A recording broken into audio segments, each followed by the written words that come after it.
दोस्तों नमस्कार, मैं हूं आपका साथी अमरेश प्रजापति और अभी हम जनपद जौनपुर के एक ग्राम पंचायत में मौजूद हैं, सराय पवारा। यही ना मैंने सराय पवारा में। और जैसा कि आप सब जानते हैं कि पूरे भारतवर्ष में लोकसभा का चुनाव चल रहा है और आज तीसरे चरण में उत्तर प्रदेश के 10 लोकसभा सीटों पर भी मतदान हो रहा है, जिसमें पश्चिमी यूपी से धीरे धीरे चुनाव जैसे पूर्वांचल की तरफ बढ़ रहा है, या यूँ कहें कि जैसे जैसे चुनाव पहले दूसरे तीसरे चरण को क्रॉस कर रहा है और उत्तर प्रदेश जैसे अवध जोन या मध्य जोन या पूर्वांचल की तरफ बढ़ रहा है, तो उत्तर प्रदेश की राजनीति गर्मा चुकी है।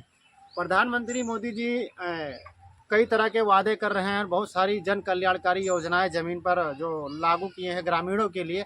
आज हम ग्रामीण क्षेत्रों में मौजूद हैं और ग्रामीणों से जानने का प्रयास करेंगे कि सरकार के द्वारा जो वादे किए जा रहे हैं, जो विकास की जो योजनाएं दी जा रही है, उसका कितना असर यहाँ पर होता दिख रहा है। इस बार जो चुनाव होने वाला है 2024 का लोकसभा का चुनाव, इसमें क्या मुद्दे होने वाले हैं। क्या नाम है भैया आपका? अजय प्रजापति। हाँ, क्या करते हैं आप? पढ़ाई करते हैं। अभी चुनाव होने वाला है, लोकसभा का चुनाव होने वाला है, तो आपको क्या लगता है किस मुद्दे पर आप वोट करने वाले हैं? इस मुद्दे पर वोट करेंगे, जैसे इस माहौल को देखते हुए जो समस्याएं हैं उसी के हिसाब से, बेरोजगारी है उसी हिसाब से देखते हुए हम वोटिंग करेंगे। हाँ। अभी आप किस क्लास में पढ़ रहे हैं? अभी मेरा ग्रेजुएशन कंप्लीट हो गया, बीएससी। मैं अभी रेलवे की तैयारी कर रहा हूँ। अच्छा, जिस तरह से योगी सरकार में पेपर हुए, पेपर लीक हो गए, उसको लेकर के क्या सोचते हैं जो विद्यार्थी वर्ग है, युवा वर्ग है, इस पर क्या कहना चाहेंगे आप? उनको क्या है कि फिर से री एग्ज़ाम कराया जा रहा है, लेकिन क्या है, विद्यार्थियों को बहुत कठिनाई से फिर झेलना पड़ रहा है। तो आवागमन के बार आना जाना बहुत परेशानी को झेलना पड़ रहा है। इसलिए उनसे यह है कि सही ढंग से सही चुनौतियों को, सही सरकार की चुनौती करें और अपने बच्चों को भविष्य देखें। ऐसी मतलब तो अच्छा, अभी ये वर्तमान में योगी सरकार है, इस पर ये जैसे रिजर्वेशन को लेकर के, यानी आरक्षण घोटाला को लेकर के आरोप लगते रहे। और अभी इनके कई सांसदों का वीडियो वायरल हुआ कि हमारी जो है वर्तमान में अगर हम 400 पार सीट लेकर के आएंगे तो हम संविधान में संशोधन कर देंगे। एक विद्यार्थी, एक युवा होने के नाते और ओबीसी समाज से होने के नाते क्या कहना चाहेंगे आप इस पर? हम यही कहना चाहते हैं कि ओबीसी समाजवादियों से, प्रजापति समाजवादियों से, कि सब लोग एक संगठित रहें, एकजुट रहें और अच्छी सरकार की कल्पना करें, जो भी हमारे भविष्य, हमारे बच्चों को भविष्य आगे आगे उज्जवल करें। अभी योगी जी की सरकार है, इससे पहले अखिलेश यादव की सरकार थी। योगी जी का दूसरा टर्म चल रहा है, लगभग 7 साल हो चुके हैं उनको मुख्यमंत्री होते हुए। इसमें वो कहते हैं कि 2 साल हमारा कोरोना काल में चल गया। अखिलेश यादव और योगी आदित्यनाथ में देखा जाए तो बेहतर मुख्यमंत्री के तौर पर विकास को लेकर के, रोजगार को लेकर के कौन बेहतर काम किया? बेहतर माने तो वैसे तो कर रहे हैं सपा के, और वो भी बीजेपी के हैं। अब जो भी कार्यकाल चल रहा है सही चल रहा है। इसके बाद जो भी सरकार आए अपने चेंज करें, इसके हिसाब से अपना आगे का कार्यकाल बढ़ाएं बढ़िया से। अच्छा, योगी जी एक वादा किए थे कि हम सत्ता में जब आएंगे तो जो पढ़े लिखे जो बच्चे हैं उनको बेहतर स्कॉलरशिप और टैबलेट वगैरह देने का वादा किए, तो क्या कुछ आप लोगों को मिला? कुछ स्कॉलरशिप वगैरह मिल रही है? साल से तो मिला नहीं अभी। हाँ। वो भी ओबीसी के लिए क्या था कि आईटीआई में जब हम लोग कर रहे थे, ओबीसी के जब उस टाइम तो स्कॉलरशिप काट दिए थे, वही एसटी और जनरल को मिला था, ओबीसी को नहीं मिला उस टाइम। हम लोग आईटीआई कर रहे थे 2017 से 19 में। तो इस पर क्या लगता है आपको कि ये सरकार जो ओबीसी के हितों के लिए है या फिर उनके अनहित के बारे में? वो तो अनहित, ओबीसी को सोच रही है कि अनहित ही सोच रही है, वो जनरल के बारे में ज़्यादा सोच रही है। इसलिए हम बेहतर सोचेंगे कि अच्छा सरकार लाइए, अपना अच्छा भविष्य करिए बच्चों को, यही हम। अच्छा, इस बार चुनाव में राम मंदिर बना, राम मंदिर का कुछ मुद्दा, कुछ असर होगा चुनाव को लेकर के, लोकसभा चुनाव में? राम मंदिर के बारे में जो भी है सब ठीक ही है, इसके बारे में क्या नहीं, कहेंगे। चुनाव पे लोग, इसको क्या लगता है कि इसका असर जाएगा चुनाव में? ऐसे कुछ खास तो नहीं लग चलिए, रहा है। ठीक है। दादा, क्या नाम है आपका? बताएं पहले अपना परिचय। हाँ, इधर से थोड़ा और अंदर आना। अभी चुनाव होने वाला है, लोकसभा का चुनाव होने वाला है, जिसमें देश में प्रधानमंत्री का चयन होगा। अभी तो वर्तमान में माननीय नरेंद्र मोदी जी ही प्रधानमंत्री हैं। क्या उनके शासनकाल में कुछ महंगाई वगैरह कम हुई है? अब महंगाई महंगाई की सुविधा है, जब से मोदी का राज बा है, तो जब तक जब आगे देश निकाले बड़े कुछ तो महंगाई चेंज हो गई करी। मोदी जी बढ़िया कर रहे हैं अभी? जरूर बहुत अच्छा कर रहे हैं। जैसे क्या चीज़? हर एक चीज अरे मोदी। कुछ बताइए, मोदी जी का कोई बढ़िया काम बताइए।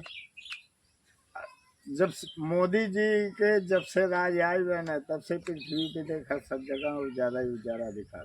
हाँ, आपके गांव में तो हमें कुछ ऐसा नहीं दिख रहा, ना तो बढ़िया कोई सड़क दिखी, ना हमें तो कहीं जल निकासी की समस्या हो रही है। तो पृथ्वी से अलग है आपका गांव का? अरे नहीं, कहीं नहीं बनी है दोबारा से रोड लगा हुआ हम वो आपके लगा लिए, हुआ आपके सही गांव है। के लिए पूछ रहे कि आपके गांव को लेकर के। हाँ, पहले से तो बहुत अच्छा दिखा तो बात ही है। चलिए, कुछ और साथी हम उनसे बात करेंगे कि यहाँ पर जो सरकार है इस बार क्या कर रही है। आप इससे आ जाए दादा, तो हम इससे बैठते हैं। सबसे पहले भैया आपका परिचय और क्या करते हैं आप यहाँ? अतुल प्रजापति नेम है मेरा। मैं अभी पढ़ाई कर रहा हूँ फिलहाल। किस क्लास में, कौन सी पढ़ाई कर रहे हैं आप? बीए ग्रेजुएशन कंप्लीट हुआ, ITI मैकेनिकल लाइन से फिटर से कंप्लीट किए। इसके बाद SSC का कोचिंग करते हैं। अच्छा, एक इस बार अभी जैसे लोकसभा का चुनाव है और योगी सरकार में आपने देखा कि कई बार बहुत सारे पेपर हुए। अभी 60,000 पुलिस भर्ती आई, उसमें पेपर लीक हुआ, RO का पेपर लीक हुआ। और योगी जी ये कहते हैं कि हमारी जो है सरकार है, हम शासन करने में मतलब जीरो टॉलरेंस की नीति अपनाते हैं, और कहते हैं कि गुंडे और माफिया ये लोग प्रदेश छोड़ के बाहर जा चुके हैं। इस पर क्या लगता है आपको कि ये सही कह रहे हैं या? हमें लगता है गुंडा बदमाश खुद ही सरकार ही है। कहाँ से गुंडा बदमाश छोड़ के जाएंगे? और फिलहाल अगर एक एग्ज़ाम देने जा रहे हैं घर से हम लोग, 400 से 500 रुपये खर्चा होता है आने जाने का। जो फॉर्म अप्लाई किए हैं 250 से 300 रुपये, वो भी तो जाता है। फिलहाल पेपर होने से पहले ही पेपर लीक हो जाता है। तो ये इस बार चुनाव में ये मुद्दा होने वाला है कि? चुनाव में मुद्दे क्या करेंगे? जो अच्छे विचार रखें, अपने अपने वैसे समझदार सब लोग हैं, अपने वोट अच्छी जगह डालें। कोई किसी की जोर ज़बरदस्ती से वोट कहीं पे ना डालें। जो अच्छा लगे वहीं पे वोट अपना डालें। अच्छा, योगी जी शिक्षा को लेकर के, अभी आप पढ़ाई कर रहे हैं, शिक्षा को लेकर के कुछ ऐसा योगी सरकार के द्वारा काम किया गया हो जो स्टूडेंटों या विद्यार्थियों के हित में हो? पढ़ाई के लिए ऐसे कुछ किए नहीं, केवल फॉर्म निकाल रहे हैं। इसके बाद पेपर हो रहा है, लीक हो जा रहा है, इसके बाद बोल रहे हैं बैक करके पेपर कराएंगे। ऐसे बार बार करके रहे हैं। दूसरी बार वोट पड़ने वाला है, लेकिन अभी क्लियर नहीं हुआ एग्ज़ाम कब होगा। तो क्या चाहेंगे, आज का जो युवा वर्ग है इस पर क्या सोचता है, क्या चाहता है वो? हमारा यही है सिद्धांत, सरकार को बदला जाए। क्यों? इतना बढ़िया तो योगी जी काम कर रहे हैं, मुफ्त में राशन दे रहे हैं, महिलाओं को मुफ्त में सिलेंडर दे दिए हैं, गांव में सड़कें वगैरह बनवा रहे हैं, तो क्यों बदलना चाहते हैं? क्या रीज़न क्या है मेन? फिलहाल वैसे तो पब्लिक समझ नहीं पा रही है। अपने पैसे से कुछ जो कर रहे हैं, लेकिन वो लोग अपना जेब भर रहे हैं। जैसे बोल रहे हैं सिलेंडर मिल रहा है, रोड बन रहा है, ये सब अपने जेब से नहीं कर रहे हैं। जैसे इसके पहले सिलेंडर 300-400 रुपये में मिलता था, आज ही वही सिलेंडर 1100-1200 रुपये में वितरित हो रहा है। और सड़क पूछा जाए तो ईंट लाते हैं, एक टाली दिखा के इसके बाद बोलते हैं रोड पूरा कंप्लीट कराएंगे, ईंट को फिर उठवा ही ले जाते हैं रिटर्न। यानी भ्रष्टाचार, आपका कहना है कि भ्रष्टाचार व्याप्त है इस सरकार में? भ्रष्टाचार ही हो ही रहा है पूर्ण रूप से। नेता जो जितने उसके ऊपर नेता लोग हैं, सब लोग पैसा खा जा रहे हैं, तो काम कहाँ से पहुँचे? नहीं करा पाते। अभी आपके जौनपुर में इंडिया गठबंधन से जो है बाबू सिंह कुशवाहा यानी समाजवादी पार्टी से, और जो है अभी कल बहुजन समाज पार्टी से श्री कला जी का जो टिकट कट गया धनंजय सिंह का जी, क्या लगता है कि आप जो क्षेत्रीय लोग हैं इस पर कुछ असर जाएगा? असर बहुत जाएगा, थोड़ा बहुत नहीं, बहुत जाएगा असर। टिकट कट जाने से किसे ज़्यादा फायदा होगा, भाजपा को या सपा को? किस पार्टी को ज़्यादा फायदा हो सकता है? अगर देखा जाए तो ऐसे बीजेपी पार्टी तो माइनस ही जाएगा। जौनपुर से जीतने का कोई संभावना ही नहीं है जौनपुर से।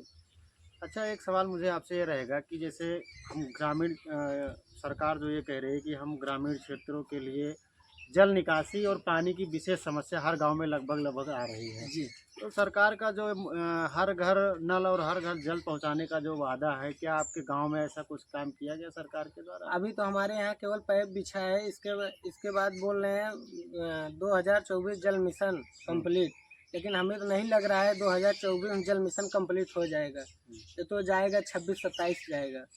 तो इस बार प्रधानमंत्री के तौर पे क्या उम्मीद किया जाए कि मोदी जी तीसरी बार प्रधानमंत्री बनेंगे या इंडिया गठबंधन से कोई? हमारा तो यही सोच है कि ये पार्टी ना आए तो ठीक है हमारे यहाँ। हम्म। ऐसा क्यों है? मतलब सरकार तो बहुत सारे वादे कर रही है, बहुत सारी योजनाएं दे रही है, जिससे लगता है, वो तो यही कह रहे हैं, मोदी जी भी यही कह रहे हैं कि हम गांव में इतना विकास काम करवा दिए हैं कि आज हमारा भारत देश बहुत आगे जा चुका है। तो फिर ऐसा क्यों बात निकल करके सामने से आ रही है? वादे तो बहुत करते हैं, जैसे कहा गया है जब बादल बरसता है तो गरजता नहीं है, जब बादल गरजता है तो बरसता नहीं है। नेता नोटी ऐसे कहने को बोल देते हैं, चलो मैं ये चीज़ कर दूंगा, ये चीज़ कर दूंगा, वादा करते हैं, जैसे काम होता है वैसे पीछे से पैर मार के बोल देते हैं जाओ अब 5 साल 10 साल के लिए सड़ो, इसके बाद फिर आएगा, फिर पैर जोड़ेंगे, फिर हाथ ही जुड़ेंगे, गिरेंगे रात दिन, इसके बाद फिर से नेता ऐसे बना देंगे, तो ऐसे हम लोग पीछे जाएंगे, आगे बढ़ने की कोई संभावना नहीं है। इस बार जो आप अपने यहाँ जनप्रतिनिधि चुनेंगे यानी सांसद को चुनेंगे, क्या देख करके चुनाव करना चाहते हैं आप? यही कि जो काम करें हमारे गांव का विकास हो, हमारे पूरा उत्तर प्रदेश में विकास करे, उसी को हमारा कहने का मतलब यही है कि वोट डाल के नेता बनाए या जी बनाए करे।